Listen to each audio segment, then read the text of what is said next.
Or development plan. It's a piece of the overall puzzle, and I'll explain in this presentation how those pieces all fit together. The Plan Cayman process began with the drafting of the National Planning Framework, the NPF document, in late 2018, and hopefully some of you were involved in the consultation that we ran in late 2018 and early 2019. And that document represents a broad policy document for the other stages of the plan review. And since that time, a project team has been formed to assist the Central Planning Authority. And last year, we began drafting the document that forms the next stage of this whole process. So that then brings us to the planning statement document. And this is the document that we're currently seeking your feedback and your input on. The purpose of the planning statement is to define planning zones, zoning overlays, and the broad policies that will then apply to later stages of the development plan review. So you might think of the planning statement as a mission statement document, as it seeks to define and set out top priorities. And there's two very important aspects of the planning statement that I really want to highlight. The first of these is that it now includes the sister islands, and the second is that it establishes the concept of area plans. And these plans, which would be the next stage over the coming years, will be prepared in a sequential basis. Just zooming in there, the idea of area plans is they'll follow the broad national policies that we're establishing at this point, but in a way that is specific, appropriate, and relevant to these places.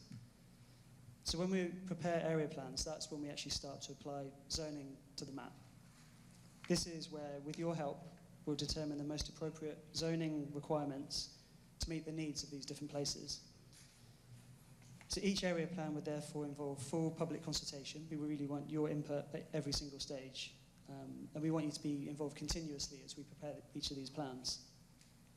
So the boundaries that are shown on this diagram, and this is obviously kind of hard to see on the screen, but this is page 5 of the document.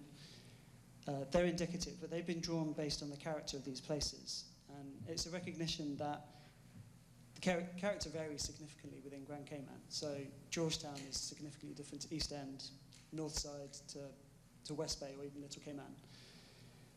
And so because of that varied character, applying land use zones to all of the islands, to all of Grand Cayman in one time, doesn't really serve those places in the best way possible. What are appropriate heights, densities, setbacks, let's say for a commercial zone in one place, wouldn't be appropriate in another. So as each area plan is prepared with your input and your feedback, and the zones are applied to the map, different requirements, restrictions, and regulations can be introduced to help achieve the vision that we're going to define for those places, with your assistance. So coming back to the planning statement document, this relatively short document is just 30 pages, has been prepared based on the policies that we established in that National Planning Framework document a few years ago, but using the structure of the 1997 planning statement. So hopefully it has some kind of, you can be more familiar with it. Section 1 of the document provides some background information and then sets out the development plan structure.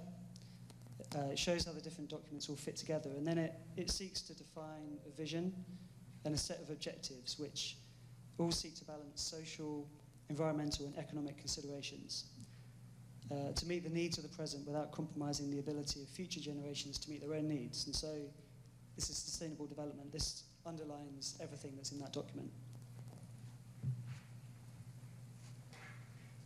Section 2 of the planning statement is titled The Challenges and Opportunities That We Face, and it helps to explain why the document and this whole development plan process is so important.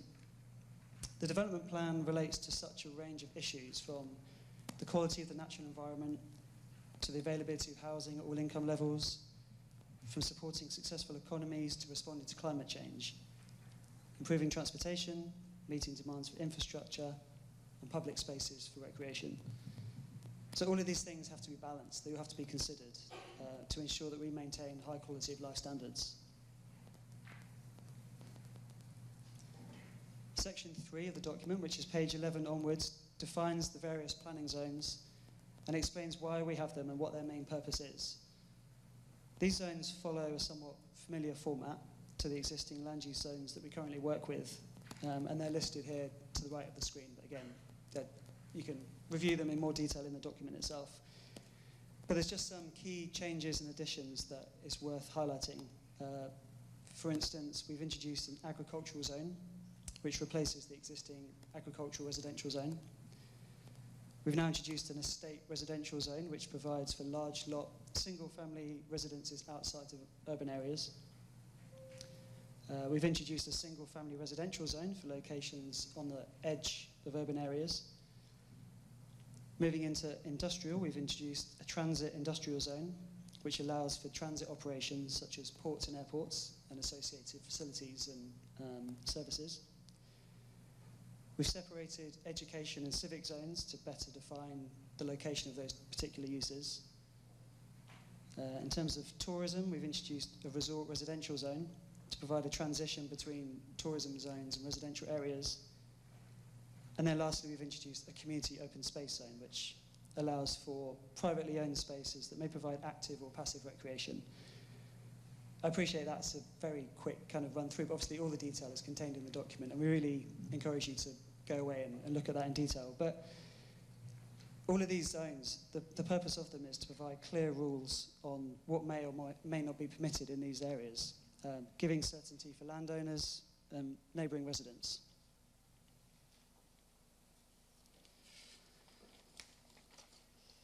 Section 4 of the document outlines the different overlay zones, and these are for situations where there are particular circumstances that require additional considerations beyond the underlying zoning. And so this includes the introduction of 5 new overlays, which are the Natural Resource Preservation Overlay, which provides a way of ensuring that development is sensitive to natural resources by applying additional development standards or mitigation measures as necessary. There's an airport approach overlay, which ensures safe and appropriate land uses within the approaches of airports. A heritage preservation overlay, which builds on the existing historic overlay. Fourthly, a land subject to acquisition overlay, which establishes a method to be more transparent about property that government intends to purchase, whether it's for new roads or for community parks, community buildings. And then lastly, a sensitive coastline overlay, which is a recognition that we need to ensure that growth in vulnerable coastal areas, those defined by risk analysis models, incorporates hazard risk reduction considerations. And this is not only about protecting the environment, but it's about protecting properties, about protecting human safety. And then section 5 of the document lists out other policy considerations. And these are additional policies that will be applied regardless of the zone or the overlay that excuse me, a particular property is located within. So these considerations, which are listed on the screen, cover a range of topics and all seek to meet the objectives of the plan. So that's a pretty quick overview, I admit, of the planning statement document. And again, we encourage everyone to review the document and give your feedback. The easiest way to do that is to visit the website, www.plancayman.ky. Here you can find the document itself, you can find access to the feedback form, all the supporting documents that went into producing this. And to reiterate, we've publicised this, but the consultation deadline is the 30th of July. So there's a number of weeks yet to provide your comments to us. In terms of taking that document forward post-consultation, once all of the responses have been received, we would then assist the Central Planning Authority in seeking approval to convene a development plan tribunal.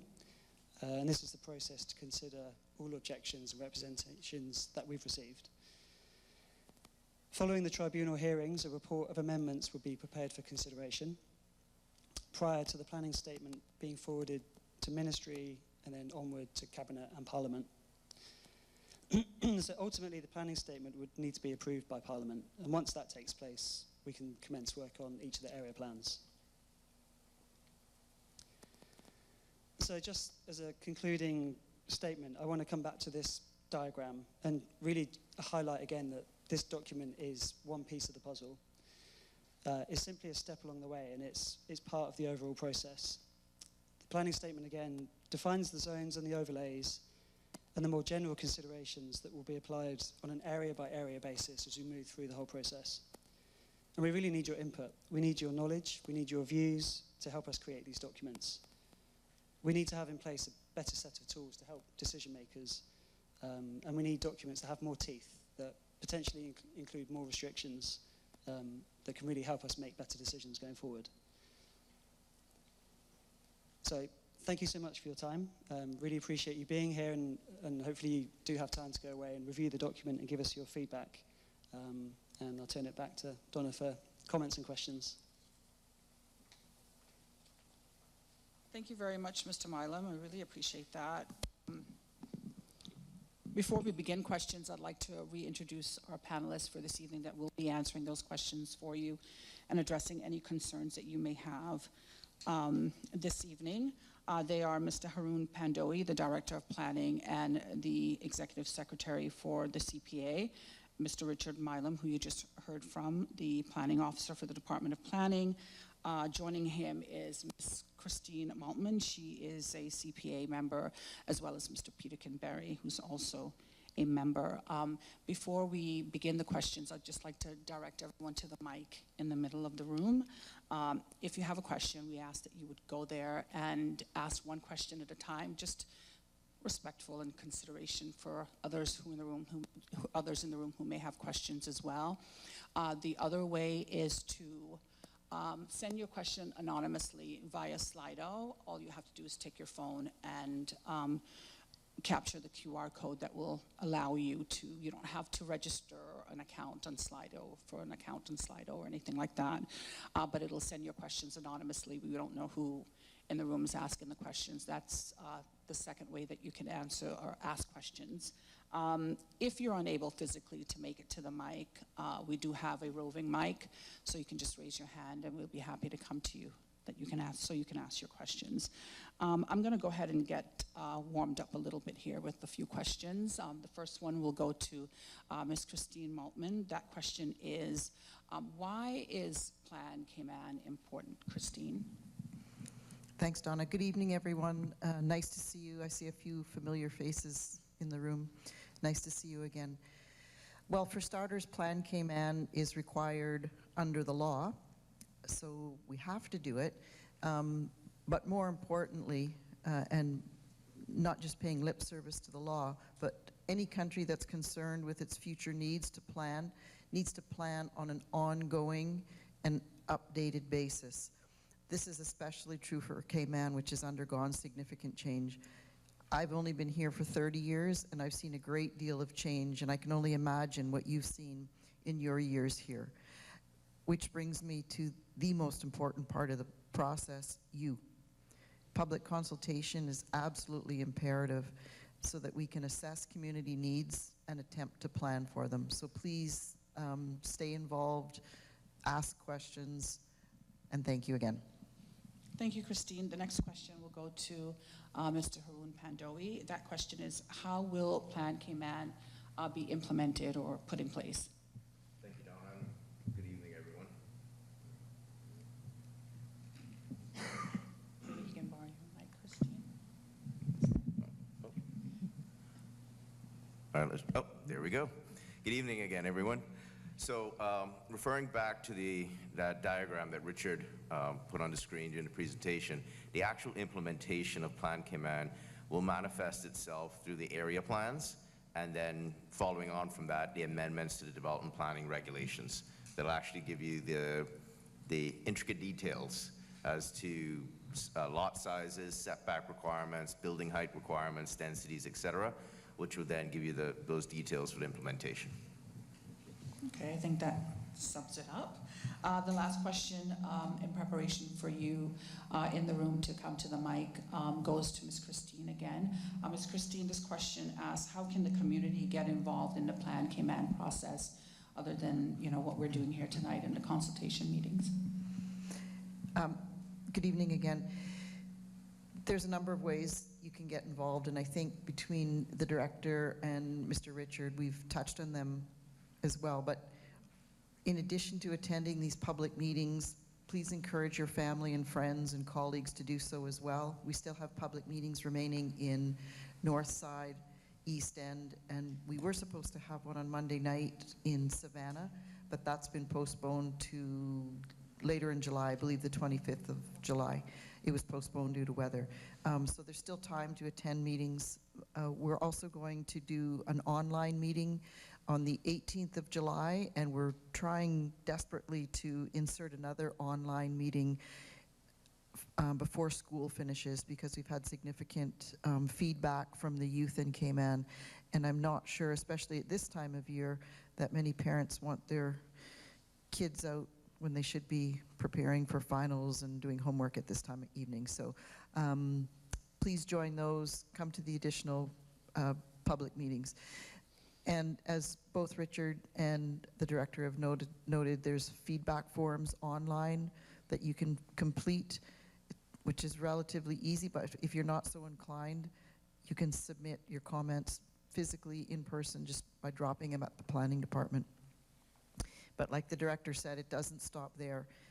We're going to keep consulting with you when we come to the area plans.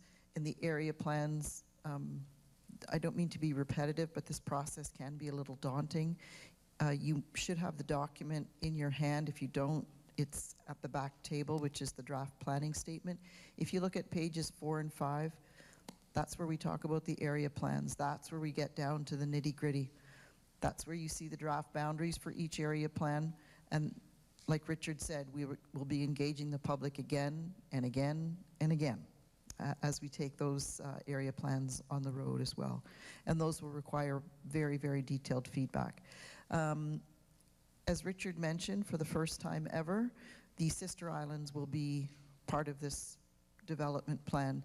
There'll be public meetings in the BRAC and Little Cayman as well, and they will have area plans as well. Again, thanks for participating. Please try to stay engaged. As I said, this process can be kind of daunting, so I apologize if we're cramming a lot of process-oriented information into this, but we do have to follow a process under the law. But please, if any of it doesn't make sense or it's confusing, or that you think we maybe brushed over it, just stop us, ask the question. We'll be happy to try and answer it. Thank you. Thank you very much, Christine. So we ask that anyone that has any questions, please, you could go to the mic and ask your question. You want a mic? Can we have a mic to Mr. McCoy, please? Oh, you're going to stand there? Okay. Before we start the questions, I just have a quick announcement for those who are listening on Radio Cayman. You can send your questions via Slido if you just go to www.slido.com and hashtag or number sign and the number 424-6680. Again, that's hashtag or number sign 424-6680. Sir? Good evening. Looking at the zones or the areas, I notice there's no reference to cemeteries. Does that fall under another, like public spaces or what? Because as far as I know, our cemeteries are fast filling up, and our population is increasing. And of course, you get more people, you're going to get more people dying. So what plans have you made or thinking about for providing for cemetery space?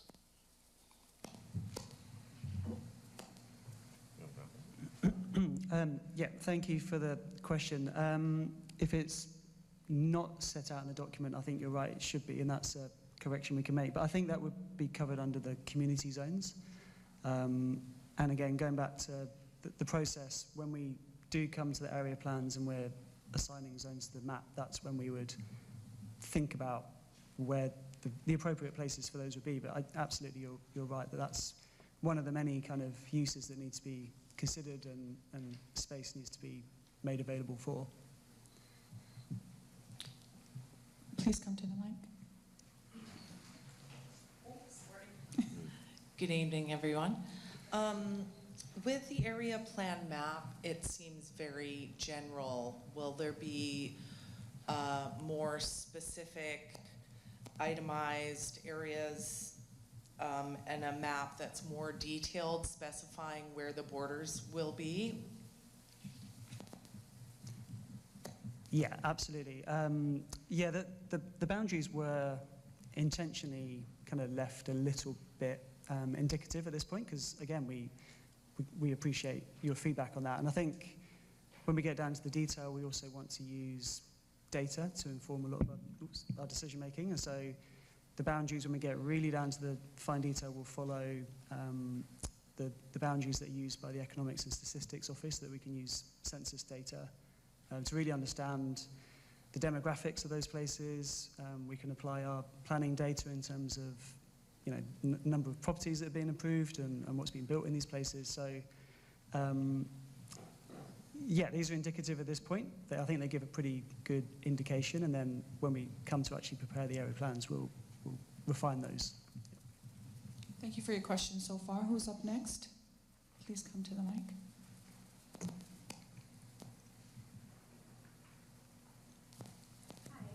I actually have a few questions, if that's okay. Sure. But, so, one of the things I'm concerned with is, so I live in Northwood right now, and we actually, right across the street from me, there's an acre of land. There's lots of open plots around my area, and I've done a lot of research to buy the house that I did, because I didn't want condos or anything in my area. And someone right across the street put their land up for sale, and now they're trying to put 15 condos in that area. And what I'm worried about, because right now, it's still going through planning process. They have said no, but he's appealing it. But what I'm worried about is that one of the things it said on there is that the reason why they said no, because there's none in that area already.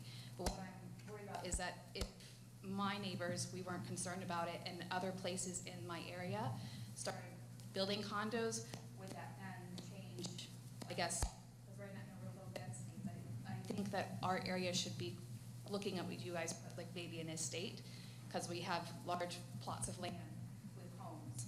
And what I'm worried about is that if other neighbors aren't paying attention or don't get their notices, that could change my area already before this all passes, if that makes sense.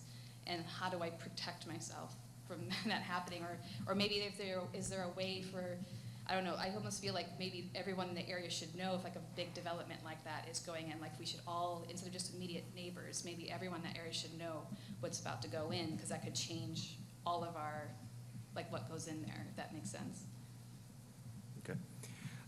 So if you look at the chart that governs, or that lays out the various planning zones, that is exactly one of the reasons why we've added some additional, we're proposing to add some additional zones, the estate residential zone and the single family residential zone as well, which would do exactly what you're looking for. It would be able to designate an area, and that way you would have that level of comfort that the land use pattern in that area under the current plan would be single family residential.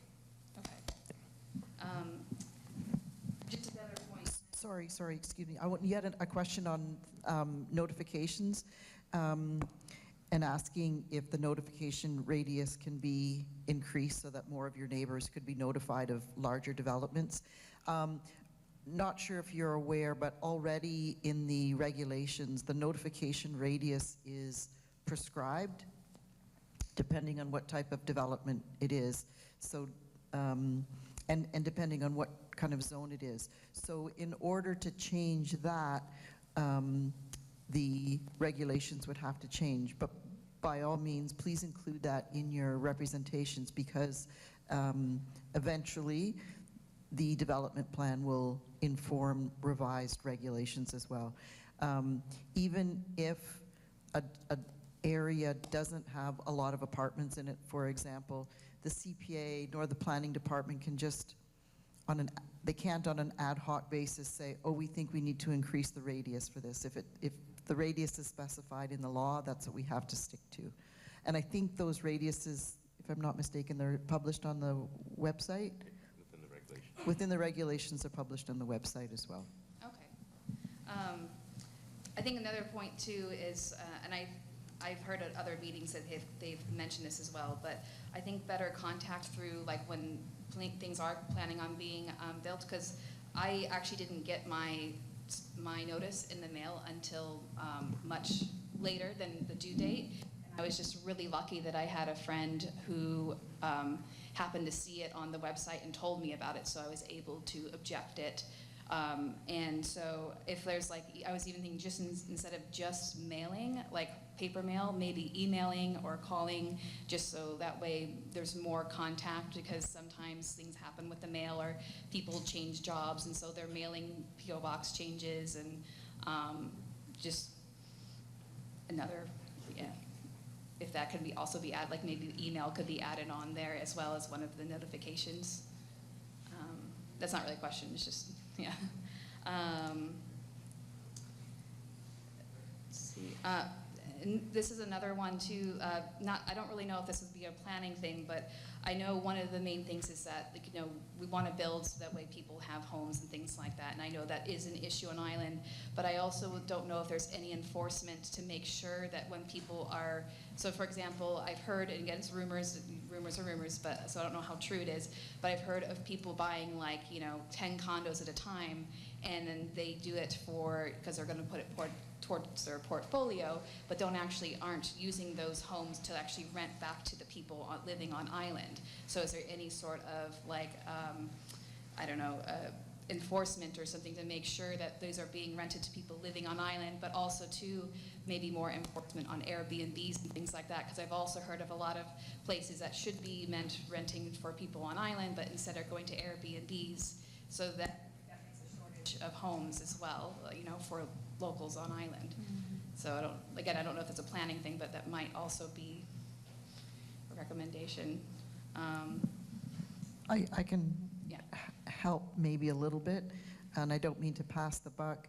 Unfortunately or fortunately, depending on what side of the fence you sit on, the Central Planning Authority and the Development and Planning laws and regulations and development plan don't really regulate and have nothing to do with land ownership. We just deal with the land use. So even if an applicant comes to us and says, well, they're going to stratify and therefore sell their apartments, the only way we enforce that, and of course stratification means there's an individual owner for each, as opposed to like a rental bunch of apartments. But even still, a condo owner can still rent it out. We don't have any legal jurisdiction to enforce that. As I said, our purview is land use. As far as I know, Airbnbs are licensed and regulated through the Ministry or Department of Tourism. That's where people would get their licenses. I don't know if you wanted to make any representations there, but I do take your point on the supply of housing, but unfortunately we don't have the remit to look into the issues you mentioned. Right. And again, this is not a question, and again, might not be for planning, but even things, again, I know this is like with building, but again, with the housing shortage, like maybe they should do some sort of like yearly stamp duty for homes for people not living full-time on island. And so if you live full-time on island, there's no yearly stamp duty. And if you are not living full-time, then you do have to pay a yearly stamp duty, because that also might open up the doors for more homes to be sold, or for rentals to be opened up for people on island as well. So that's it. Okay, Thank you. Thank you. What I'd like to remind you of, and everyone else in the room, is you can provide such feedback by going online to plancayman.ky. That's a part of this entire process, and give comments and recommendations, that sort of stuff. So we thank you, of course, again for coming to the mic and bringing those things to the attention of our panelists. We're going to go to one Slido question, and the next person who wants to ask a question can make their way to the mic in the meantime. This question asks to the panelists, who makes up Plan Cayman, and why has this draft taken 4 years since the National Framework document?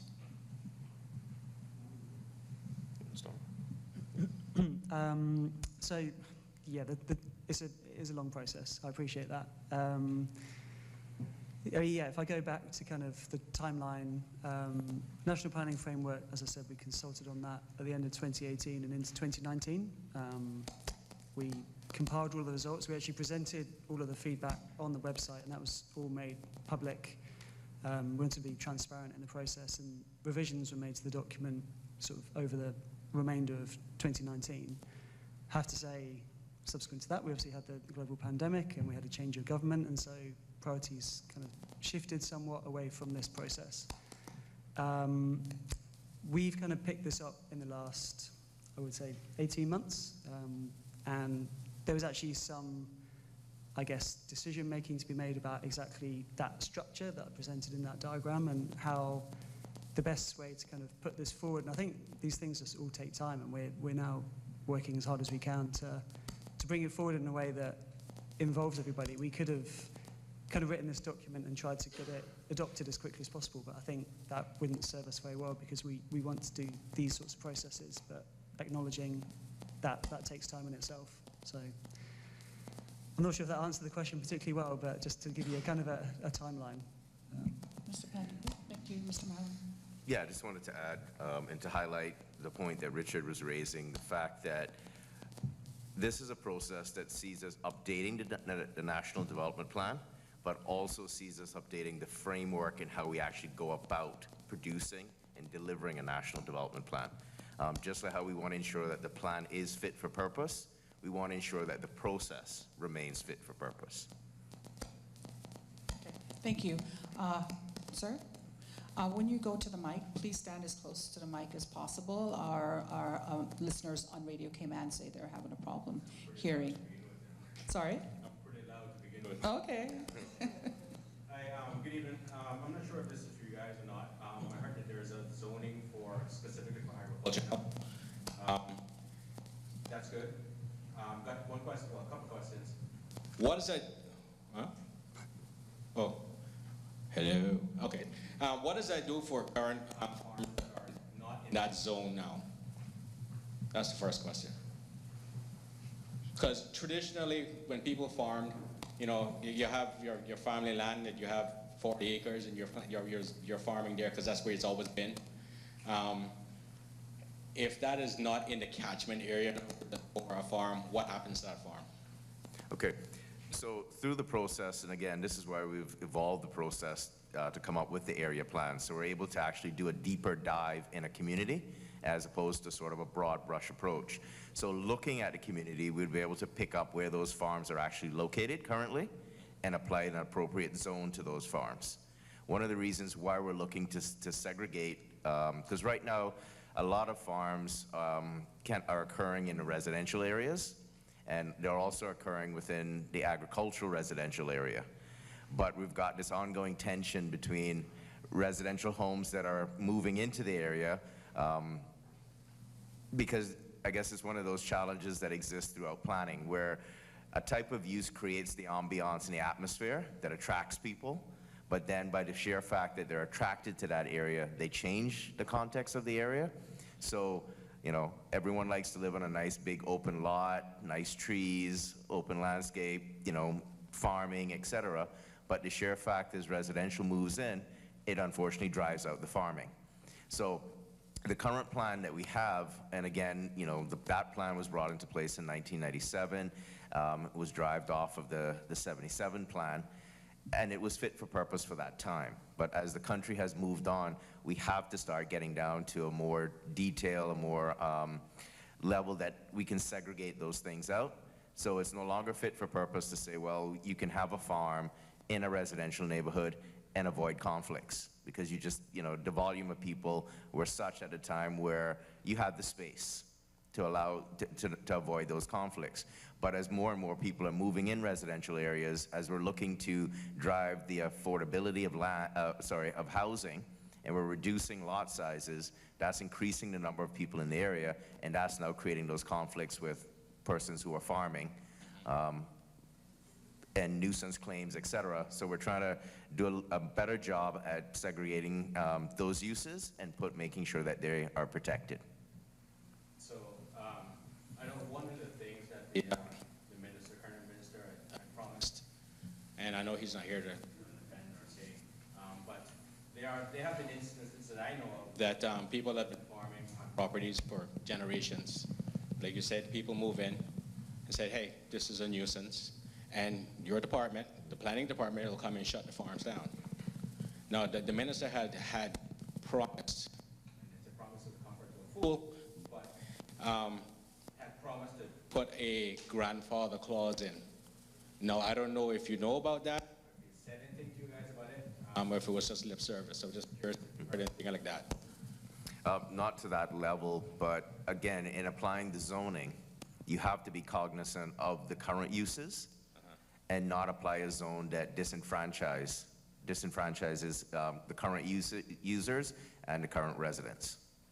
So it's not so that we're going to apply a zone, go into an area that's currently being farmed, and zone you out of that area. It's more applying a zoning that allows your use as a farmer to be recognized, to be protected, and to give better clarity to persons who are looking to purchase in that area. That's one of the challenges that we're seeing today, is someone says, well, I bought into a low-density residential neighborhood. They're not understanding the subtleties of that zone, which allows persons to undertake farming within a residential area, within certain confines of not creating a nuisance, etc. But just because the nature of the zone, they're not drilling down to that level, and that's where those conflicts occur. Because most people looking at a low-density residential zone would assume that that is to facilitate housing of people. They do not appreciate the certain characteristics under that allows for horticultural uses within a residential zone, and that's where we then start to get the nuisance claims. Now, rearing of animals, there's certain other parameters that go with that, but back to your horticulture, and again, we're trying to avoid those nuisance claims by bringing more clarity to where these uses are located and how they interact with each other.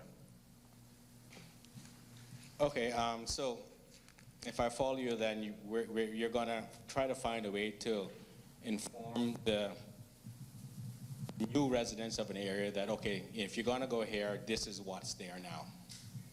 Because that's not currently what's happening, right? Because I've known of farmers that have got shut down because they had a structure, they had goats, they had cows, they had whatever, and then they had to move after they'd been there 20 years. Mm-hmm. Exactly. So you've got a farm that's existing, again, within a low-density residential zone. There are certain restrictions on the rearing of animals within a residential zone because of smells, nuisances, etc. But again, we want to bring clarity to that. So if I'm buying into an area, and again, the plan served the purpose at that time. It was very broad brush because it was geared towards giving a great degree of flexibility. But I think as a society, as we're growing, as we're maturing, we now need to bring more clarity to the land use pattern. We can't allow the level of flexibility because that sort of high threshold of flexibility is what's leading to these conflicts. So that when I buy into a residential neighborhood, I appreciate these are the uses that I can expect. If I move into an area and I look at the zoning map and I'm adjacent to an agricultural zoned area, I have to make that conscious decision that I know that in that zone, there will include horticultural uses as well as the rearing of animals and the rearing of livestock. So then it behooves me not to be able to show up later and say, well, I've moved into an area that's zone agricultural, but I don't wish to smell cows, or I don't wish to see cows or goats. It's no, this was a clearly defined zone. It's clearly defined what the uses are allowed in that zone, and therefore in purchasing into that zone, I've accepted those uses and everything that comes with that zone. Okay, so just kind of like how it was back in the day where liquor store couldn't move in next to a church, but a church can move in right next to a liquor store completely. But anyway, is there also going to be some type of planning requirements that are fit specifically for farming? Because I know I've known of situations where the planning laws were enforced on a farm that doesn't really work. Case in point, a shade house that has translucent roof for crops. They were told to spray it with retardant, which makes it opaque. Not even opaque. It makes it so sun doesn't get in anymore, which kind of negates the purpose of that type of shade house. So I guess the question is, will some kind of laws be put in place specific for farming? The issue that you're speaking to starts to get into the building code, and it gets into the level of fire protection. So again, those types of materials, so they're sprayed with that fire retardant, given the type of material, the scale of the building, et cetera, so that if it is exposed to a fire or to an open flame, you do not lose the building. Now, so that's a building code issue, but again, through the application of zoning, which then gets to things such as densities, the physical separation between buildings, because the issue that you're talking about really starts to become an issue when you're starting to have a clustering of buildings.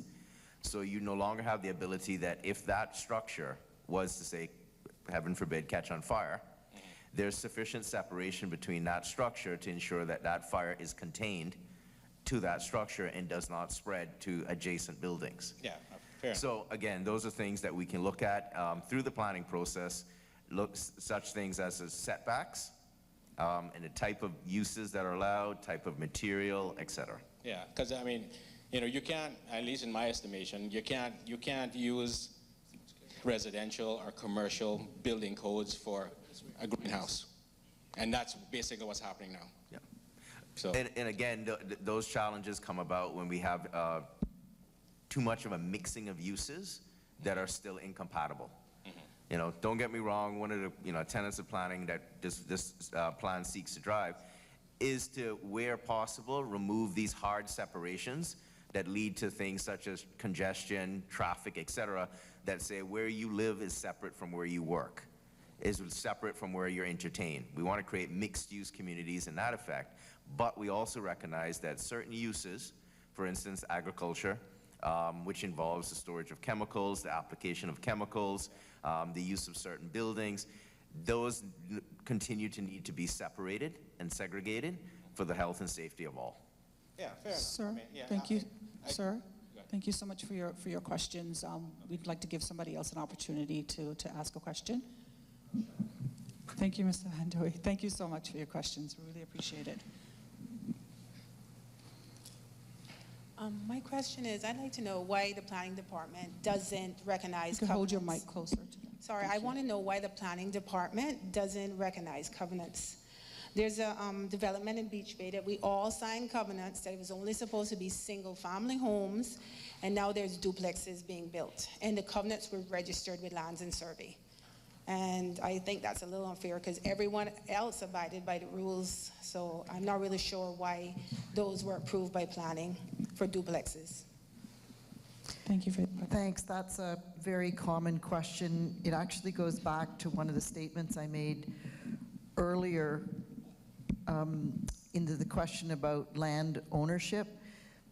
Again, fortunately or unfortunately, the planning department nor the CPA nor our laws and regulations permit us to delve into land ownership issues.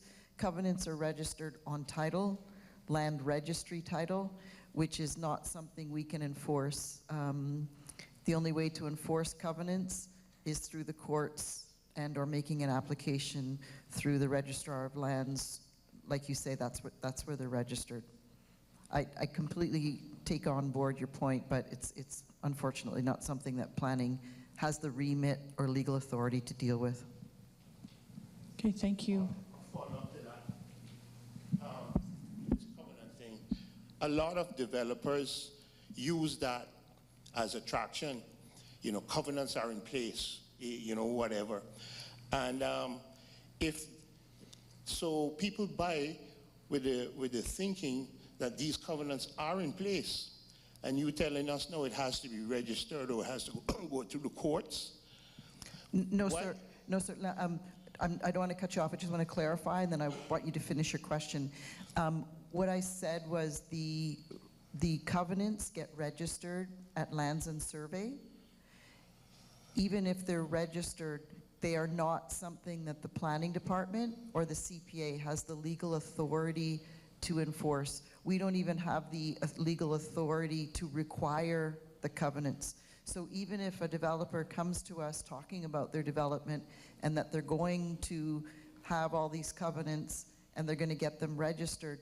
That's not something we can base our decision on because it's not something we can enforce later. It's something that you have to follow up with the land registrar,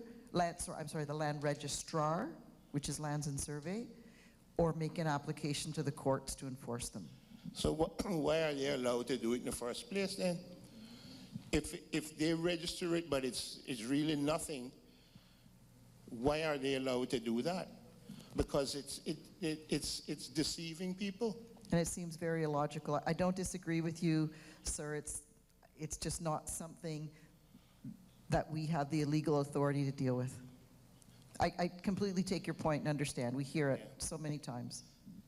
Since I'm here, based on the zoning, changing zoning areas, you know, like from whatever residential to like or low density to high density, or high density more to low density or medium density, or what is that required? Is that a regulation, a planning regulation? It has to be, or it has to be through law. It has to be instituted by law.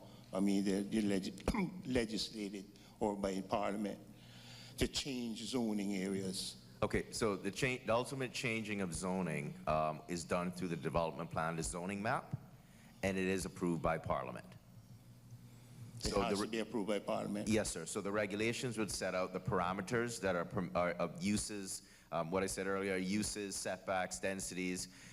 The regulations would specify what can happen and occur within a particular zone, but the actual zoning map is what is indicative of where those zones are located. And just like the regulations, the zoning map is approved by the Parliament. I go back to the lady from Northwood, because I'm not sure what Northwood is, whether it's high density or low density or what. It's a mix of low density and institutional. Okay. Because she was saying, you know, that potentially somebody can come and build a block of apartments or condos or whatever. What are they on their low, high density?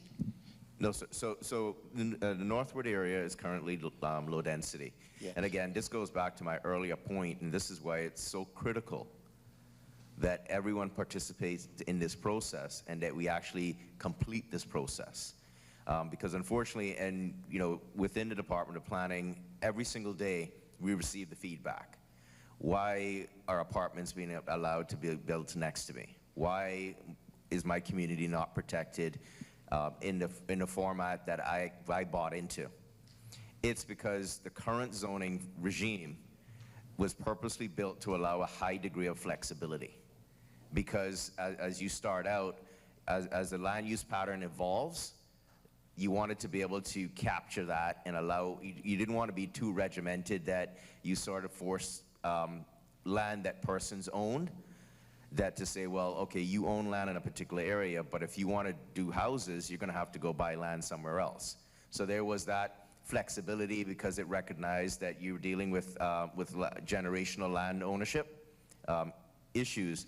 But again, as a society, as we're evolving, as we become more, as densities increase, we become close-knit. This is where the rules need to start to keep up with that to ensure that we don't have these conflicts. Because as I said, it will only get more and more critical. Complicated.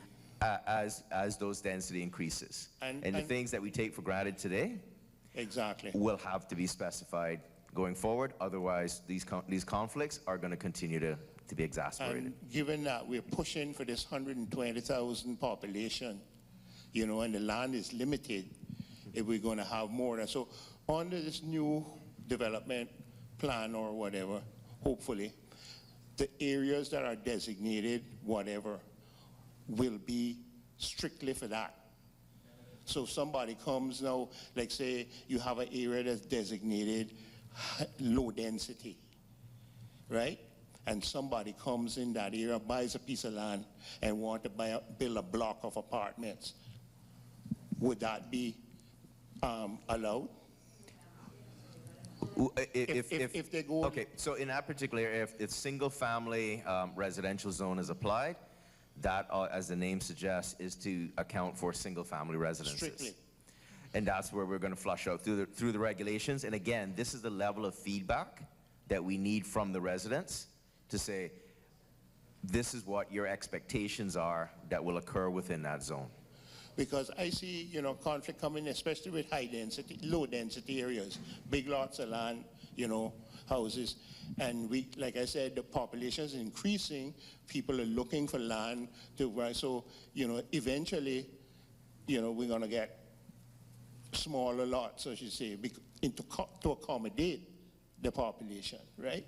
So that's why I'm asking if, when hopefully this law, this new planning thing comes into existence, if then, you know, with the specific areas that are allocated for whatever, whether it's low density, high density, medium density, industrial, whatever, are strictly for those types of development.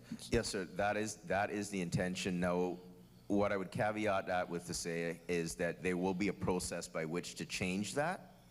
But again, the goal is that the process by which to change that is done in a manner as opposed to a case-by-case basis, which is what the regulations permit now. That's why a particular piece of land, someone can apply for apartments. The notification radius occurs based on the number of apartments, is then very much geared towards residents such as the young lady who spoke earlier, speaking up and saying, in my community, this is what I expect, and this is what I've come to, lack of a better word, to expect in my neighborhood, and this is how I wish for it to continue. The process as it's currently based is largely predicated on persons in a neighborhood speaking directly to the board as to what their expectations are for that neighborhood. Through this process now, we want to evolve that so that those guidelines and what can occur in an area are more set. There is a process to change that, but that's more of a higher level area plan review parliamentary process as opposed to changing that through an individual application-based process. Thank you. Sir, thank you so much for your questions. We have to give some opportunity to others. Can we have a mic for Ms. Tara here in the front, please? Meantime, I'm going to ask a question from Slido. The question is, why were the zoning maps removed from the CPA website? Or were they? Oh, okay, sorry. Yes, in the past we had a spreadsheet that actually listed some parcels and listed the corresponding zoning with those. Unfortunately, the process to keep that up to date became a bit challenging for us as as new parcels came online, and that platform transitioned into the LIS system, which is managed by the Lands and Survey Department, so that is where that information can be found. Okay, just a few things. For those who weren't here earlier, please ensure that your phone is on silent for us. Also, I'd just like to remind anyone who's going to the mic to please hold it as close as you can to your mouth so that those who are listening in on Radio Cayman can hear you clearly. Also, again, a reminder to please encourage your friends, colleagues, and family members who are not present with us tonight who would like to provide written expressions or feedback to Plan Cayman at gov.ky or any central planning authority office. They can also go to plancayman.ky to fill out the feedback form as well. Ms. Tara, you want to go ahead? Hi, good evening. Thanks again for doing this. Referencing section 5.4, circulation and transportation, on 24 of the PDF printed, I just wanted to get a two-part question, really. Is there currently only one port facility? Sorry, can you say that again? What type of facility? Is there currently, how many current port facilities do we have in Grand Cayman? Port facilities. Yes. Okay, well, there's the cargo port. Which is in Georgetown? Which is in Georgetown. Okay. There is the, no, there's the spots area, so those are the two physical seaports. Okay. We've got the airport, and then there's the cargo distribution center. And then I believe there is another facility by the Ritz-Carlton. The cargo is in Georgetown as well, correct? The cargo distribution area. Yeah, so you've got basically one port in Georgetown. You said you've got one by the Ritz-Carlton? No, there's a Port Authority facility. Oh, By the okay. Ritz-Carlton. The reason I was asking was in section 5.4 on the left-hand side, it talks about circulation and transportation. It says, number 10, under seaports and marine facilities, ensure adjacent land uses are compatible with future and existing port facilities. So I think, and I guess this was what was concerning to me, was there's been a lot of conversation amongst the government with, we need a cruise berthing facility. That conversation is being revived again, and it tends to get intermingled with port facilities as well. I know that you may not be able to speak obviously on behalf of the government, but when it starts using the language facilities, I just wanted to get a little clarity around that, and if there is any feedback from the current administration on a cruise berthing facility or AKA a new port facility. I'll leave the conversation about the cruise berthing facility for members of the government to speak to. But again, in order for this plan, the plan has to account for where we are today, but it also has to lay the groundwork for where we want to be tomorrow. Understood. So the plan has to account for the fact that at some point in time, we have to reassess our current port facilities. We have to reassess where they are. We have to reassess, are they remaining fit for purpose? And the plan looks to ensure that we take that into account, that when we look at the zoning of land, when we're looking at the compatibility of land, that we don't box ourselves out, that say in the future, the decision is either made or thrust upon us that a change has to occur, that we don't have that room to actually implement such a change. Okay, I appreciate that. I was just wondering if at this time, and I know you can't speak to the government, I'm just wondering if Plan Cayman has been advised by this administration, if there's any future upcoming plans to develop a cruise berthing facility or a port, but I understand that you just have to plan for it, but you can't necessarily tell us. And then the other question is, beach access is very sensitive throughout the Cayman Islands, as we all know. And we love to see, I'm not sure which entity it is that's put up the beach access signs, as well as put up the new mapping, and they're promoting that. I don't know if that has anything to do with your department, but I appreciate it. It's the Public Lands Commission. Well, I appreciate it, so thank you to whoever's on that team. The planning process starts that, but then they continue to manage Well, it. I applaud it. It's a step in the right direction, and I appreciate it. My concern is I've been trying to, as a Caymanian, visit every public beach access point that's publicly available to me. And what I've found is the beach access signs are there, which is great. I know where they are, which is great.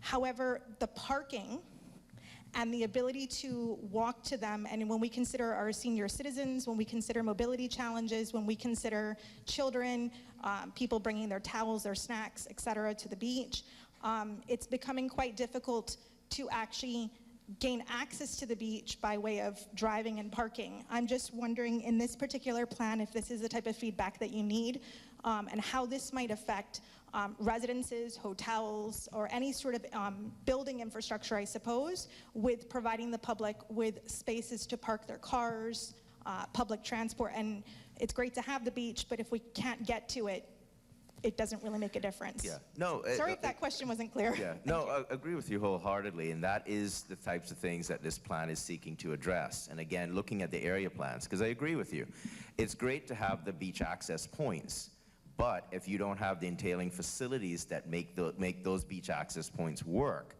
that's where that conflict starts to occur. As you said, there's no good having a beach access if you drive there and then you're becoming in conflict with an adjacent landowner as to where do you put your cars. So these are the things we wish to address through the area plans, looking at densities, and again, looking at that development pattern and saying, okay, where are these facilities located, and how can we, by making changes to other aspects of the regulations, then allow for things such as additional parking spaces, changing footprints, so that we have more open space, that some of that open space can be dedicated to bus lay-by lanes, that can be put to, if you are visiting a beach access point, that there is in fact one or two parking spaces, that, where can we incorporate on-street parking for persons who are using these beach access points. So fundamentally, it's creating that infrastructure that actually makes these things function in a society.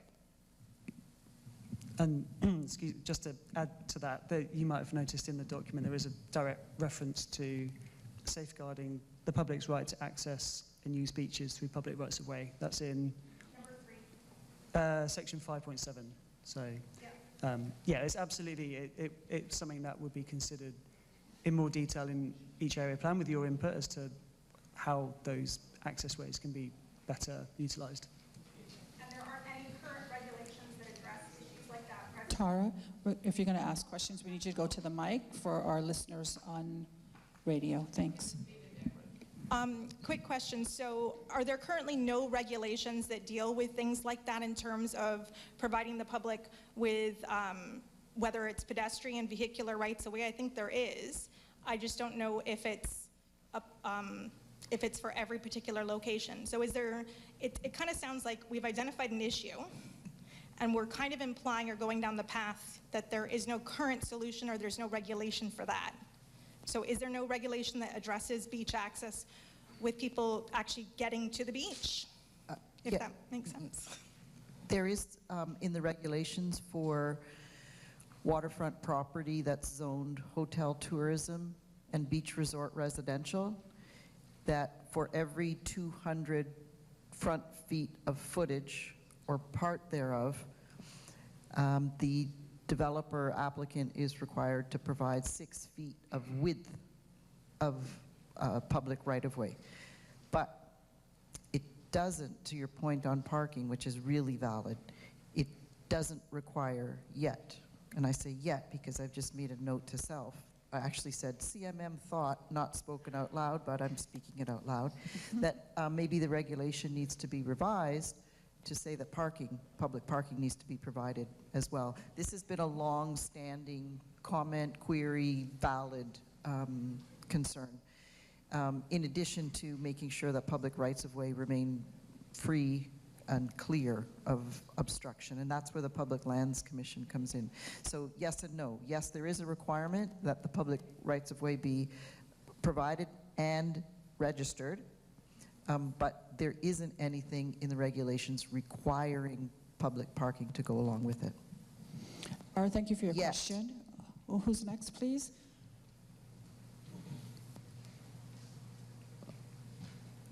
Good evening. This question, I guess, is a little different from what everybody else has been asking about.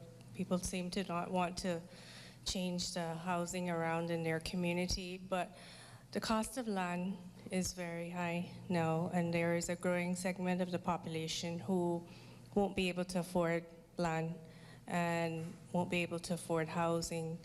And so I just wondered what type of allowances could be given for generations of Caymanians who have, family land. What allowances could be given to them to build on to existing homes?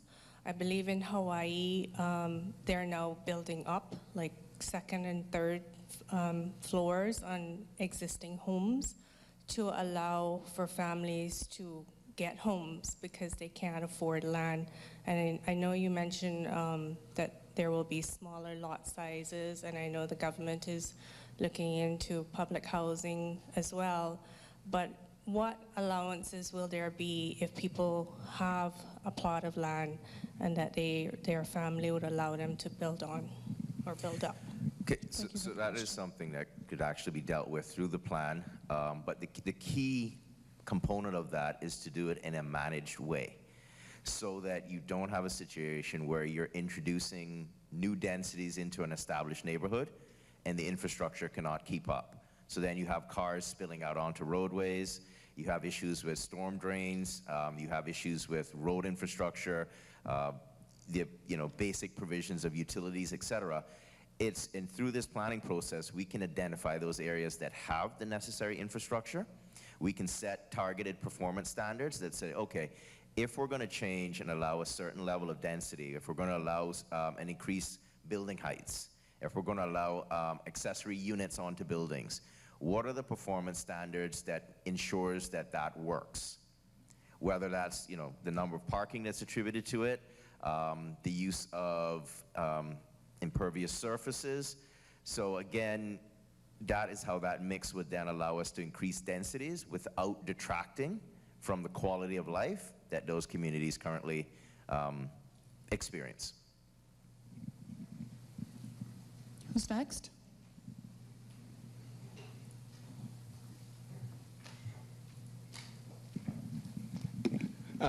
Good evening, everybody.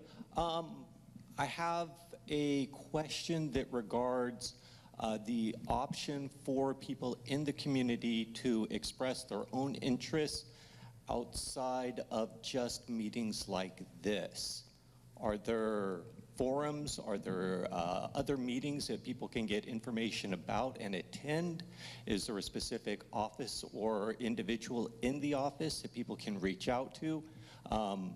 I'm pretty sure if we look around here, this might not be all the people that live in this general area, and probably a good number of those people have very real issues. I mean, earlier this week, a lot of people in Georgetown experienced substantial flooding, and they may have concerns that arise from, this is the first year that's ever happened, and they've had that home for 20 or 30 years. What changed? Who can they go talk to? If we're getting ready to make a overarching plan that is supposed to propel us into the next level of development for the island, shouldn't we get a chance to express what is important in the community from the community members? There's that feedback form that I mentioned earlier. If you go online to plancayman.ky, so we're encouraging you to tell your families, friends, colleagues about that. You have the opportunity to make comments and what have you with that feedback form. That's one way. Is there Also, anything else? There are other meetings that are also I coming lose up. forms too, so Yeah. I would hate to think that I turned that in and that was the end of it. It was just a feel-good exercise as opposed to actually interacting with another person as these very important plans are being developed here. I'm sure any of the gentlemen on the panel may be able to answer that better, that you can contact them directly. I don't know what the process is with that. Yeah, Sure. that's Yeah, no, that's a fair question. We obviously have a list of the community meetings that's listed at the back of the bin there, but in addition to that, we have a virtual event on the 18th of July that's going to be available, I think, on Facebook Live and YouTube. That's the CIG TV YouTube channel. So that's another way to interact with us. You can reach out at plancayman@gov.ky anytime, and we would respond to that if you have particular questions. I think that's really a good opportunity if you have very detailed questions. If you came to Government Administration Building, we have the Department of Planning counter during office hours. If you came along to that, then a member of my team would certainly come and speak with you if they're available. And I would go back to the point that this isn't the development plan. This is a key step, but it's just one step. And so we are not deciding the future of your community in this document right now. We're setting some of the kind of rules, but we're going to come back to you when we do each of the area plans. And you're welcome to input into the area plan for West Bay, the area plan for Little Cayman. Obviously, you would want to input into the area plan that relates to this location, but there's going to be lots more opportunities. okay. I also, in that spirit of trying to create something that is going to be both applicable but also appropriate for the future, what considerations are being given to alternate sources of energy, solar, wind, anything of that nature? I mean, we live in a part of the world that quite literally is the golden kiss for solar and probably also for wind. I don't know if anybody else's CUC build-up went up a lot recently, but yeah, mine was noticeably higher, and I can't imagine it's going to get less in the upcoming months. Anything that I can do individually to help defray those costs, I would be willing to do the investment to upgrade at my home, but it really feels like we're prevented from that right now, and I didn't see anything about addressing those sort of options for homeowners or property owners in the documents that were put forward. Is that something that is kind of outside the purview of planning, or is that something that is covered already? That In terms of your ability to put solar panels on your home? Yeah. Okay, so that would not be covered as part of this document. That is covered through our building code and our electrical code. That Okay. ensures that those installations meet the requisite standards, that they're inspected, and that the proper authorizations are given, whether or not you connect to the grid or you're off-grid and using battery storage. So that's something that we actually manage through our building control section. Okay, cool. That's what I was going with there, is just if we're putting all this together for the future, trying to find ways to make this work in the future, and yeah. All Thank right, you. Thank you for your questions. Mr. Eaton? Hi, good evening. I guess the challenge that I see is the way that the island has developed over the years. And in particular, if you look at the low density residential areas, there's been a lot of exceptions made. Well, not just in low density residential, but medium density.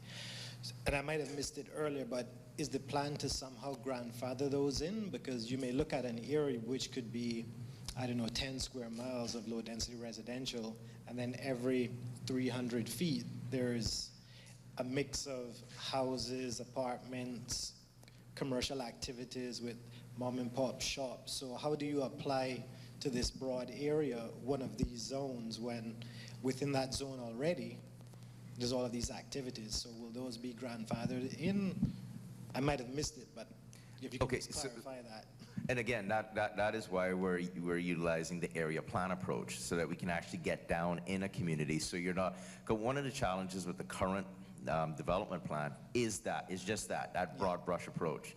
It looks at an area and it says, okay, well, based on this area, we think, residential was appropriate. So you have a swath of land that's zoned low density residential.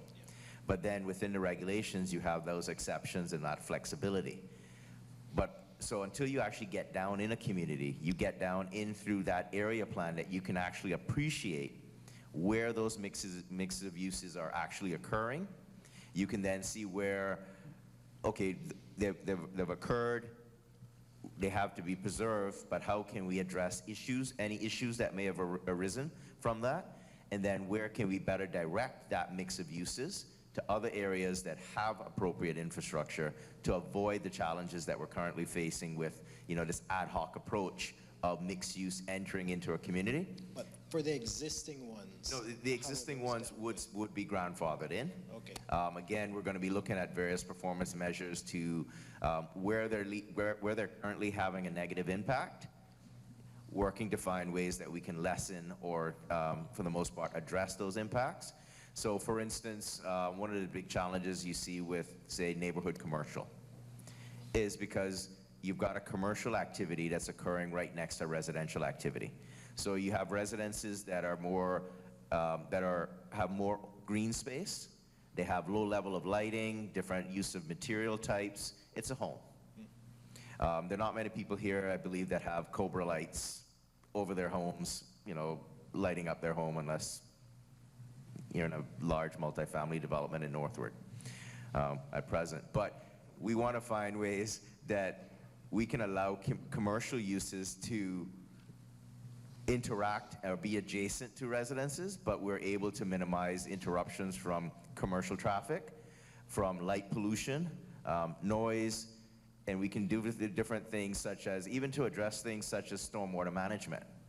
Because once you start introducing commercial into residential area, you introduce hardscape, the asphalt. What do you do with that water? It's no longer going to be absorbed.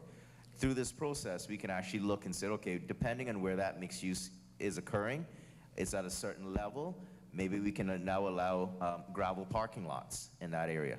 Low-level bollard lighting, that we say you can go into that area, but you have to adhere to a certain type of landscaping. Unfortunately, right now, a lot of that is done on an ad hoc basis and is done at the application stage, which puts tremendous pressure on the Central Planning Authority, that as the members are considering an application, they have to literally try to balance all these things. We want to do that balancing exercise and set those parameters up front so that there's a clear and transparent expectation of what you have to meet and what you as a resident can expect. Okay. And then the other question is, at the moment, I think we have a situation where everyone from the eastern districts or even from West Bay is coming into town because that is where the general commercial activity is. So will the plan look at, I mean, not that I'm in favor of more development in the eastern districts, but we do need to think about, I mean, my wife, you know, she goes from home to work, which is in Savannah, and she doesn't leave to go into town. So, you know, is there enough of a provision in here for cases like that? Because in a lot of the commercially designated areas in the districts is taken up. So I don't know if the plan is to expand that further out or look at areas, you know, maybe there's another town center in East End to alleviate some of the traffic, because every day the traffic is getting worse. And, you know, we're talking about transportation and public transportation, but it's more than just that. It's speaking to the other government departments about, do we need to decentralize some of the services? Like, why do I need to, even the port, I mean, if there's a shipment that comes in, yes, you can have a cargo facility, but in the middle of town, Portland Road, I mean, yeah. I was there, I was trying to get a cargo shipment out of the port. Now, granted, it was raining, but it took 5 days. Typically, it takes a long time, even if there's no weather, right? Just because traffic, congestion, you're coming out of the port, you need to turn up towards Island Taste to go back around. Like, it's, I don't know how we deal with those issues, but I think more of that needs to be looked at, and not just rezoning an already existing residential area into residential or some sort of residential. But really, if you look at what's contributing to a lot of the issues we have, whether that's social issues or traffic or otherwise, it's not just the zoning of these parcels. It's things like, we have a port in the middle of town.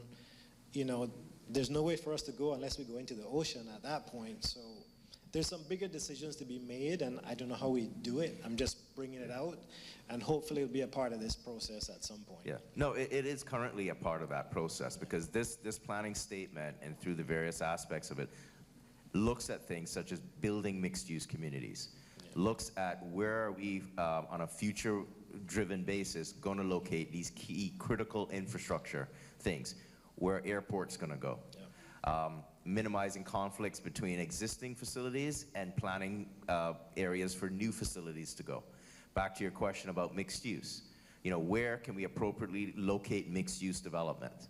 Where do we have to ensure that the infrastructure is there? And again, it's a whole host of infrastructure things that we have to look at. I mean, one of the big challenges right now with multimodal buses and public transportation is the lack of density in a particular area. So you're running a bus service that's literally picking up 1 or 2 people at various areas and trying to collectively bring that mass together, as opposed to being able to create areas that said, we can actually build and manage a certain level of density that actually makes it cost effective to actually run a bus service to that particular area.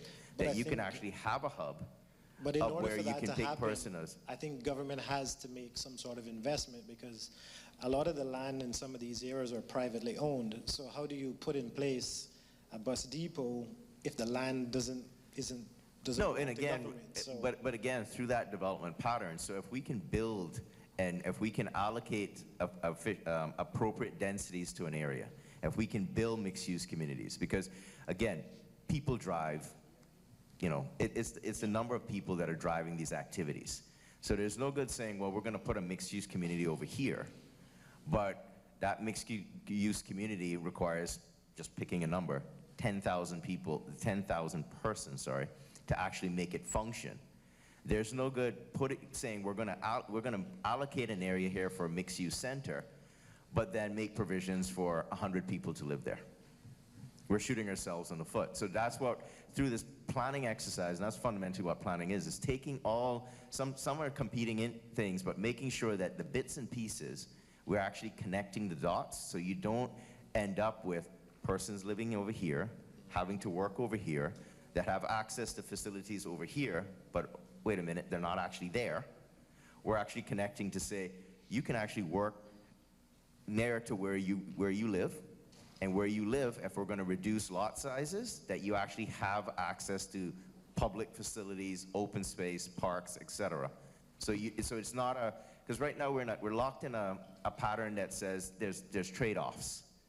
If I want to have a residential home, the trade-off is I have to sit in traffic to get to work. You know, if I want to have a certain type of housing stock, okay, that means I have to live far out of town. No, that's an old pattern, and that's what's leading to the inefficient use of land in Cayman. That's what's leading to the high stress levels. I mean, I'm pretty sure no one in this room sits in traffic every single day and comes out of it feeling great and saying, you know what, I could do that for another 2 hours. But these are the decisions and the things that we're doing that's detracting from the quality of life that we all want. But we're doing it on an ad hoc basis, and we're not connecting the dots. And then we're suffering the outcome. Yeah. Okay. I mean, that's Thank you for your helpful. question, sir. I'd like to go to some questions from Slido before we go to the audience. This one question asks, what happens if I get planning permission for a certain development and then the zoning is changed, which does not allow that development? Should I repeat the question? Or you got it? That would be a grandfathered in use. Okay. Another question is, will there be any other penalties other than a monetary fine for after-the-fact construction? Will they ever be told to remove the structure altogether? That would come as part of the update to the enforcement provisions, and again, that's where we want that level of feedback. The current provisions are built on a model that frankly is outdated, and it had an inherent level of flexibility that I think most people would agree is no longer appropriate. And that, as such, that's what we need, that level of feedback to say, we now need to progress this forward. Okay, thank you. More questions from the audience? Okay, sure, go ahead. Going to section 5.5 for infrastructure. I notice here that it says the authority shall apply the infrastructure policies and other relevant policies of the planning statement.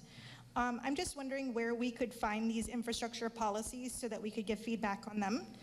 Additionally, it indicates that there might be an infrastructure fund where fees would be collected from developers in order to fund and maintain community infrastructure, such as schools, parks, roads. If there is information on an infrastructure fund, where could we find this? Because my concern would be that if a developer thinks that they can just put a line item on a dollar amount to put a library in or do something good for the community, that would maybe entitle them to build what they want. So I'd like to get more information on the infrastructure fund. And it also talks over in the communication section where it says minimize the visual impact of communication infrastructure. I'm just curious if there have been any studies on any sort of the health or the impact that communication infrastructure has on humans, aside from minimizing their visual aesthetic, just in terms of health benefits. So there's 3 questions. Thanks, Tara. Thanks for your questions. We'll have those answered now, and then we'll move on to the young man. I'm going to take the easiest one, the infrastructure question. The infrastructure fund, Ms. Tara, is provided for in the fee schedule to the regulations, and it is collected at the building permit stage and the certificate of occupancy stage. So it's a prescribed fee, and I believe it's a per square foot fee based on the geographic location of the development. Your first question, I think I want to tag team with Richard on, which is where are the policies to provide feedback on the infrastructure. I believe those policies will be coming as part of the area plans, but I'll let Richard. Yeah, that's correct. I think maybe your question was about the line in there about other relevant policies in the planning statement. Is that correct? And so I think that's really just, I mean, that's text that's kind of in every section. It's really just about the structure of this document, that this sets out considerations against infrastructure, but they need to be considered in the round, in addition to. It says shall versus may, so I just want to have some clarity. If shall is not an option, it must be. And if something must be, I'm just making the audience jump to must be means that there must be policies. So you're saying that there are no policies I'm not sure I'm fully understanding the question, but you have the planning statement document, so. There's the planning statement. Yep. I'm asking, it says here, thank you. It says the authority shall. Shall means must, has to, versus may, which is an option. So it says the authority shall apply the infrastructure policies and the other relevant policies of the planning statement. We've got the 30-page planning statement. I'm looking to find the relevant policies of the planning statement that the authority shall apply. Some of those policies are not going to be contained within the planning statement. What this seeks to do is to create that joined-up approach. Because for far too long, in my opinion, we have different entities who have different areas of responsibility. So you'd have the National Roads Authority that's doing a long-range road master plan. That ensures that that document is accounted for and informs decisions that are made that are derived from the planning statement, so that you have a joined-up approach, whether it's a master plan for the airports, a master plan for seaports, long-range transportation, a community infrastructure plan that's say, driven by the Department and Ministry of Sports. If there's a plan, the plan to deal with, say, healthcare facilities, that may be derived from the Ministry of Health, it creates that joined-up approach. So in that overall production of plans, granting of planning permissions, these no longer become isolated things where the implementation of, say, a plan to deal with health facilities is solely the remit of the Ministry of Health. It's saying, no, we all have skin in the game, and we all contribute to the actual successful outcome of these things, and we're no longer going to make decisions in silos, but we are going to take that into account. So when we're allocating land use patterns, we are taking into account all these other documents and how using them to derive best outcomes. Did that answer your 3 questions, Tara? No. That was 2 of the questions. Two? Third. There are no current- There's a third question. There's a There third. is a third question. So there currently is no policies for the planning statement as it stands right now that we can review. You're talking about future down the line. And then the third question, thank you, is relating to any studies for communications infrastructures on the impact to health for humans. Okay, It's so I a think very those good listening on the question. radio would have heard your questions earlier. Please go ahead, Christine. It's a good question, Ms. Tara, and it's something that the CPA, well, at least as long as I've been on the board, has been asked by people making representations to applications for telecommunications towers. The board's understanding is that the actual impacts, locations of the technology falls within the remit of OFREG, which issues a separate type of permit in order for the service provider to actually put their technology on the pole. So as far as the CPA is concerned, we're looking at an application for a pole, just a simple physical application. People have made representations to us, and you see them in the minutes that are published online, that they have concerns about the health impacts of the technology. But so far, we've been under the impression that those sorts of things are within the remit of OFREG, and we're just looking at the physical tower. We don't have the remit to actually permit the technology to go on that. That's OFREG that decides what goes on the pole. Okay, young man. Hello, good night. So I've been here for about 30 minutes so far. It's my first time to one of these meetings.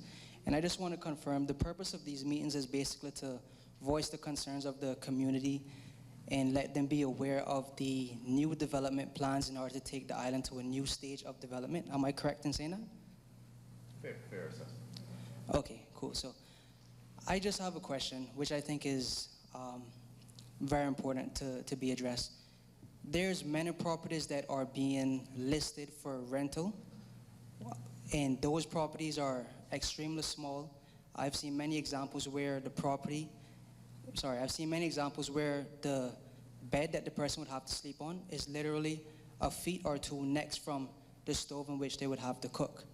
Now, this is the planning department. I would just like to ask, if I was to create architectural plans and submit that to you guys, would you approve those plans for me to build a house with my bed 1 or 2 feet in proximity from the actual stove that I would have to cook on. Wouldn't that be considered some sort of obvious hazard that would easily be denied from planning approval? I wouldn't say that we would approve your house in that configuration, but we could approve a studio apartment in that configuration. A feet or 2 with the stove next to the bed? You guys would approve that? There are configurations, and again, a lot of that housing stock that you're talking about unfortunately occurs that it's not permitted. So a lot of those issues are not dealt with. Correct. So the building code is a very intricate document that deals with life safety considerations. Those are not considerations that are built in. So this planning statement would address things such as creating a sufficient mix of housing types to ensure that that housing is available. Want the red light? Creating a sufficient mix of housing types, and to your point, and why we're seeing that occur, where persons are creating these housing types, or they're meeting a need, they're fulfilling a niche, because unfortunately that the plan structure doesn't provide for that right now. So we want to make sure that we have a plan structure that in an informed and managed way creates multiple different housing types that can include things such as having areas where you can do an accessory unit onto a house, and it's done in a way that does not detract from the quality of life in that neighborhood, where you're allowed to create studio apartments that meet a certain income threshold. But then again, that's where the building code comes in to make sure that they're safe. Okay, so like you said, those properties that I just mentioned are probably not permitted. However, they are being listed and they're being rented. So I feel as if this entire thing that we're doing right here it's skipping the more important issue, which is having some sort of rental board regulation in order to protect people who are actually renting properties. That's a drastic issue right now in the market, where people are charging ridiculous rental prices for properties that doesn't even look good, that's extremely dangerous if anything could happen in terms of fire hazards, electrical issues. They're just putting something that's not even half the size of a garage, and they're renting out for $1,500, for example. And I understand why they're doing that. Like you just said, they're trying to fulfill a niche. However, as the planning department, don't you think it would be necessary to have some sort of regulation to avoid this from happening, knowing that it's unethical to have a property of such size being rented to someone at such a high price, and they're only doing that because there's many developments that's taking place, which you guys are also promoting with this new plan development infrastructure, to build more properties to put onto the market, which are usually more expensive properties, which makes it more difficult for people to actually afford a property. Therefore, there's more people willing to want to rent, and it's worsening this issue that we currently have, where people are building these smaller and smaller units in order to just create extra income, which makes sense. It's a hustle, it's an ambition. However, it's being done in a very unethical way. And like I said, if I was to submit plans to your team, you would literally share with each other the plans and laugh at them. But yet there's tons of examples online of people listing these sort of properties and collecting decent amounts of rent. And again, I'm not knocking anyone's hustle, but it's a very unethical thing to be done, and there's no sort of regulation out here to protect the young person coming up, trying to find somewhere to stay, but has no option but to rent due to the cost of building a new property or purchasing a new land. I feel as if all of the stuff that you guys are doing, it's not addressing the most important thing right now, which I deem would be addressing the rental board regulation, which we have none. So if I have a piece of land that's been existing for 15 years, and I want to build a 10 by 10 and rent it out by $1,600, I'll get it rented.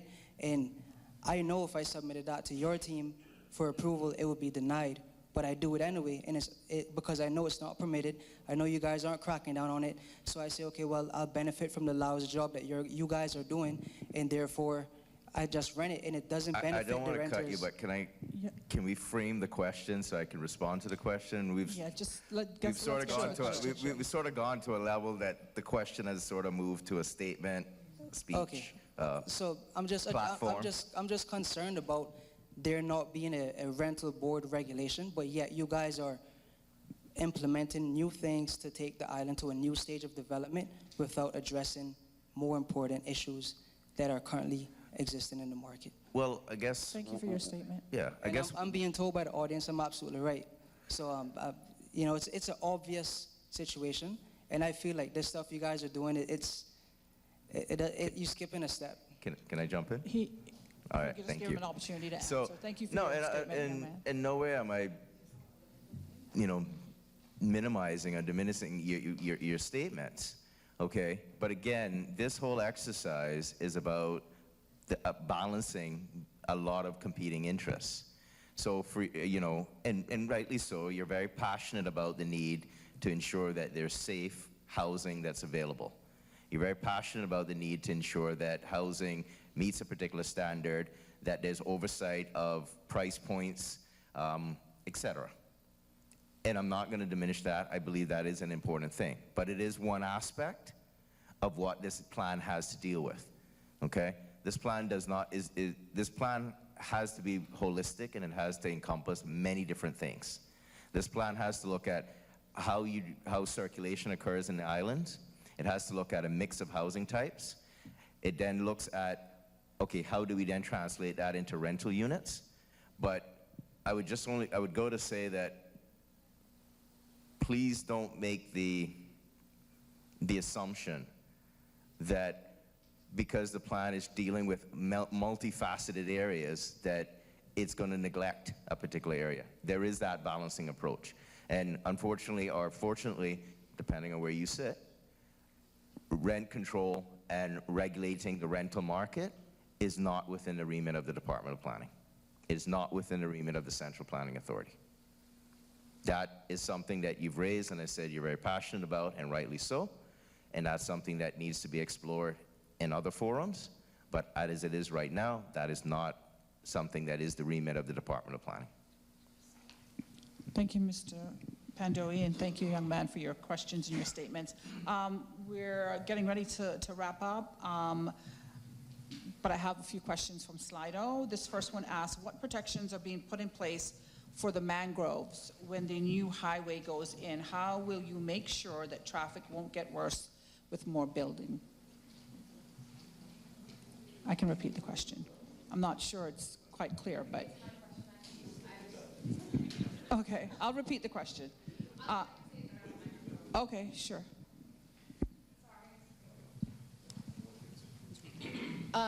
What I'm worried about is when the new highway goes in, that that people will buy up land and build more structures out this way when the extension gets put in, and it will just create more traffic. So it will still run into the same problem, but there'll just be more people out in that direction because it bottlenecks over by Hurley's.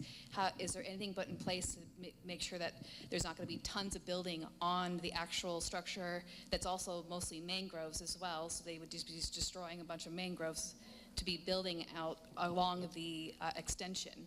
So I just want to make sure that they're, like, if you're looking at maybe not like protecting the mangroves, not building too much out there, and also checking to make sure that if there's more cars, more people that live out there and build, that the cars aren't going to just cause more traffic. Okay, there are many facets to that question. I guess we'll tackle that. And you know, Richard can speak to the various overlay protections that would go to environmentally sensitive lands. As to your question about, and that is one of the fundamental tenets of this plan. We simply don't want to just move people out east and say, now that we've moved you out east and we've given you housing out east, but now you have to all go back to town to have access to, you know, what we said earlier, have access to entertainment, have access to places of employment. We want to, through this plan and through those area plans, allocate areas so that if you decide and because you know, the ambiance out east works for you and you wish to live out east, that you can actually, that there's centers of employment out east, that you can actually get access to amenities out east, that you're no longer having to say, well, I'm going to have to hike it back to town to get access to these amenities, that you're able to have those within your community. Okay, thank you. Before we move on to the next gentleman, for the young man in the back with the purple that had the questions about rental regulations, I've been told that your Your questions can be handled by the housing policy, which is currently underway, and it includes rental regulations. So I understand there's also been a housing policy public consultation period that's been taking place, and that those folks would be the ones that you would have to go to discuss rental regulations and any concerns that you may have there. The young man at the mic. Hi, I just want to ask about improving land use in Georgetown. I noticed a lot of parking lots being used. Dr. Roy's Drive, Cricket Square, they're clearing a lot of land as part of their planning requirement to provide parking. But how do we increase density given the requirement for parking currently required, or is that going to change in the future? What the plan and how we address that. So right now we have a development pattern because we move from one area of the island to the next. So we live in one area, we work in the other. So that derives the need to have a car, which means that when I leave Bodden town and I drive to town, I have to have some place to store that car for the 8 hours that I'm in town. That's what drives that parking demand. But now if we can create a development pattern that says I can actually live in town, I can actually walk to work, that then removes the need for me to actually own a car. So then, as you know, the developers that say at Cricket Square, they're able then to say, you know what? And as a department, we're able to say, guess what? We're no longer having to have you account for 300 cars every single day between the hours of 7 o'clock and 6 o'clock. And if these parking spaces then sit empty all night, that we can actually reduce that amount of parking requirement because the amount of cars are also being reduced. Okay, that was our final question for the evening, unfortunately. We're just about out of time, but I'd like to remind you that there are some other meetings that are coming up. I know there are a lot of people that have, you know, questions and they really want to make comments, but we'd encourage you to go to send your questions and comments to plancayman@gov.ky. Also, there are other meetings that are happening more east of us and on the sister islands in Northside, Cayman-Brac, Little Cayman, East End, and then Savannah, Newlands. You're welcome to go to those meetings, of course, ask your questions, and make your comments and recommendations there. Ms. Tara's been doing it. She's been doing the tour around the island.